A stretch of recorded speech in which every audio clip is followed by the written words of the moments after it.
Dis-moi, tu veux me parler de quelque chose dans ton vu d'ici, Christophe? C'est un feuillardier.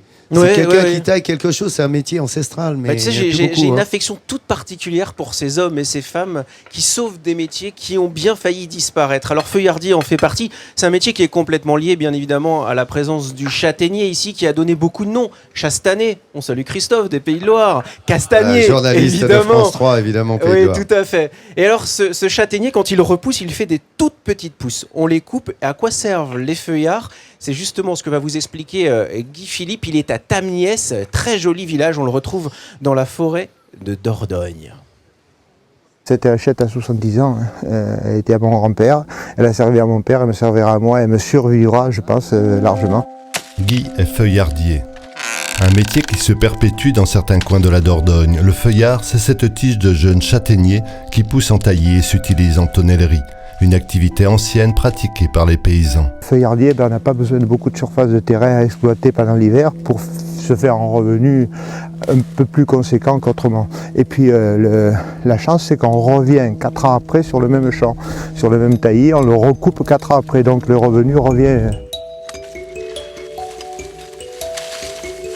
Une fois récurés, les barres de châtaigniers sont amenées à l'atelier pour être fendues.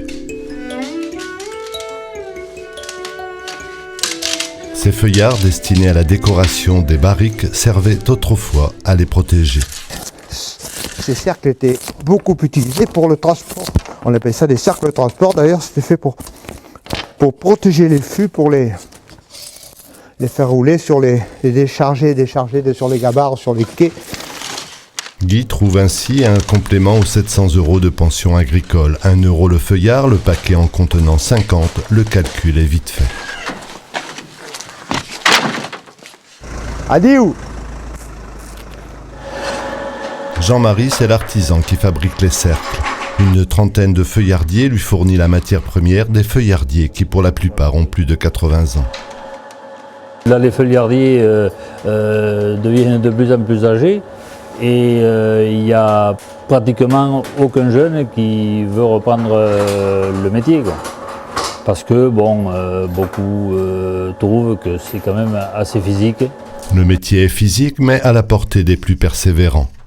Il faut être motivé, mais en 6-8 mois ou en hiver, ça s'acquiert. Mais à feuillardier ne correspond aucun CAP. Difficile alors d'y orienter les jeunes. Pourtant, la niche offrirait des emplois plutôt lucratifs. Vous avez vu comme la lenteur du métier amène la lenteur du commentaire parfois. Ouais, C'est un peu comme voix. ça dans les voix. Je sais pas, t'avais une voix la plus, plus Oui, grave. mais moi aussi je peux parler comme ça. Voilà. Et vous parlez du feuillardier. Alors il y a un autre avantage, c'est l'entretien des bois. Et on oublie ces métiers-là qui entretenaient les bois. Un bois pas entretenu meurt. Non, l'autre avantage, c'est que le châtaignier est en fait un bois beaucoup plus tendre que le chêne et que les insectes l'attaquent en premier. Et c'est très important pour les tonneliers et les vignerons de savoir quand est-ce que l'insecte va attaquer le bois du tonneau, évidemment. On faisait autre chose, et ça devrait vous plaire du côté de Noirmoutier. Tu vas pouvoir repartir avec ça. Vas-y. C'est des paniers à crustacés. On les faisait en latte de châtaignier, Mais oui. bien évidemment. Ça se Voilà tisse un encore. beau métier. Ouais, ça se tisse encore. Ils sont quelques-uns. La Oui. bonne nouvelle, c'est que les grandes maisons de Cognac et de Bordeaux, à Bravo. nouveau, remettent des lattes en bois autour des tonneaux. C'est quand même plus chic que le fer, non? Merci, une belle découverte grâce à Christophe Zirnel que je félicite pour la semaine qu'il a passée en notre compagnie. Très très instructif, vraiment, tu as été chercher des sujets, tu as fait partager à nos amis les valeurs de cette bonne ville de Brantôme et du Périgord que tu Moi, ce aimes qui me tant. plaît, c'est que tu es tombé amoureux. C'était mon seul objectif, il est réussi. Oui, un ami de midi en France, Christophe Zirnel. Voilà, on a bien le retrouvé dès qu'on vient en Aquitaine ici. Regardez ces belles images. Et c'est vrai que j'aime beaucoup cette ville. Moi, ça fait partie de mes coups de cœur, voilà, depuis la rentrée. Qu'est-ce que vous voulez que je vous dise?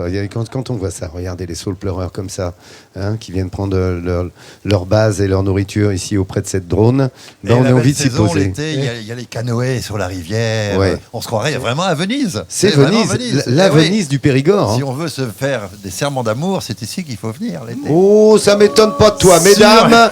Méfiez-vous, notre Pierrot Malher. Oup, hop, hop, hop, hop. Toujours vert, regardez comme l'arbre qui est derrière lui, c'est pour ça qu'on met des branches de la sorte. Voyez, oui, c'est un jaillissement presque, devrais-je dire. Tiens, justement, fais un petit bisou à Alicia, voilà, tiens, allez, voilà.